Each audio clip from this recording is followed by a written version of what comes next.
Fidèle au poste et avec le sourire, bonjour Renaud. Bonjour Alix. Alors on démarre tout de suite avec ce titre. C'est aujourd'hui que le président de la République, son Excellence Alassane Ouattara, va prêter serment.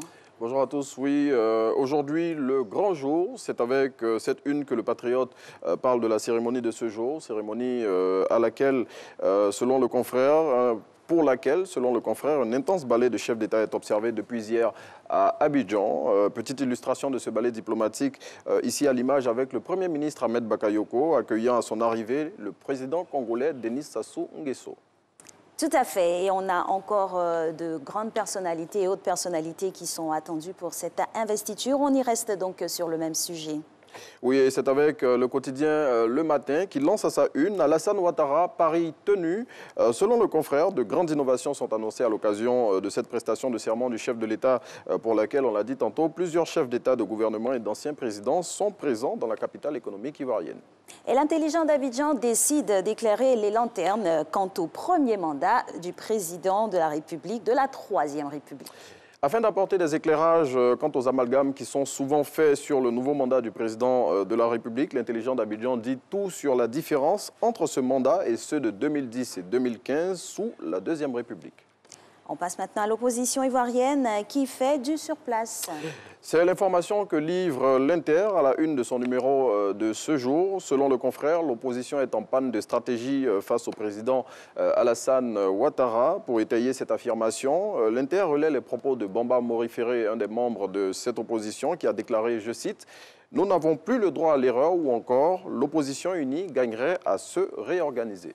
On parle maintenant promotion du genre, la promotion du genre en Côte d'Ivoire qui prend son essor avec 44 nouveaux ingénieurs qui ont reçu leur diplôme de fin de formation.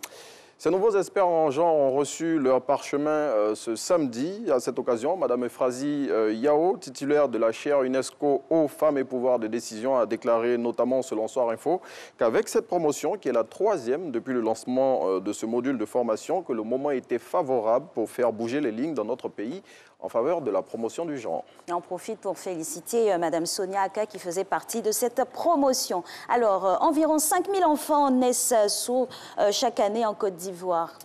C'est la révélation faite samedi par le professeur Adjoa Pascal lors de la célébration ce samedi du 5e anniversaire du programme ivoirien d'implantation cochléaire. On reviendra tout à l'heure sur la signification de ce terme. Et il faut savoir que la spécialiste en ORL a aussi indiqué, selon l'Inter, que chaque année, c'est environ 200 000 enfants qui ont une perte auditive dans notre pays. Pour tout savoir sur ce mot cochléaire, il faut savoir que c'est un appareil très petit qui permet aux personnes souffrant de troubles auditifs de retrouver, de pouvoir entendre à nouveau. Et samedi dernier, sinon le vendredi, 6 enfants ont bénéficié de l'installation de cet appareil gracieusement grâce aux soins de la première dame au sein de son unité pédiatrique qui se trouve à l'hôpital Mère-Enfant de Bingerville. Et on espère que ce genre d'initiatives vont se perpétrer et se renouveler pour pouvoir apporter le son à des personnes qui en ont besoin. Voilà. Alors on s'intéresse maintenant aux chiffres de la bourse dans cette revue de presse. Oui, et particulièrement au marché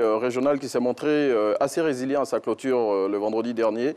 Selon le site d'information financière Sika Finance, la BRVM Composite a clôturé la séance avec une hausse de 0,27%, tandis que le BRVM Composite, lui, s'est contracté de 0,03%. Le top 3 de cette journée était composé des titres NEI Seda Côte d'Ivoire, CIE Côte d'Ivoire et Sucre Ivoire. Et à noter que pour ce vendredi, ce sont au total 127 056 titres qui ont été échangés pour une valeur totale de plus de 194 millions de francs CFA. Un chiffre qui, selon les spécialistes de la bourse, est très faible pour un vendredi. Et maintenant, avec ce quotidien panafricain, Mousseau d'Afrique, qui met en garde contre les risques liés à l'utilisation de certains produits. Ces produits, ce sont ceux utilisés par la jante féminine pour le développement des fesses et des seins.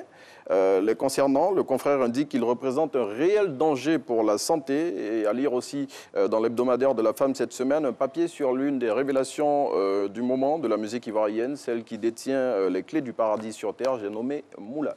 Tout à fait. Alors, on finit maintenant avec un mot de sport. Élection à la présidence de la Confédération africaine de football. Le cercle des soutiens du président Jacques Anouma s'agrandit. Oui, après le comité des sages constitué d'anciens ministres des Sports qui a été mis en place par le gouvernement pour appuyer sa candidature, Jacques Anouma, selon Supersport, a reçu le soutien d'anciens cadres de la sélection nationale de football que sont Didier Drogba, Kopa Barry ou encore Yaya Touré. Merci à vous, Renaud. Merci. Et du sport au sport, il y a qu'un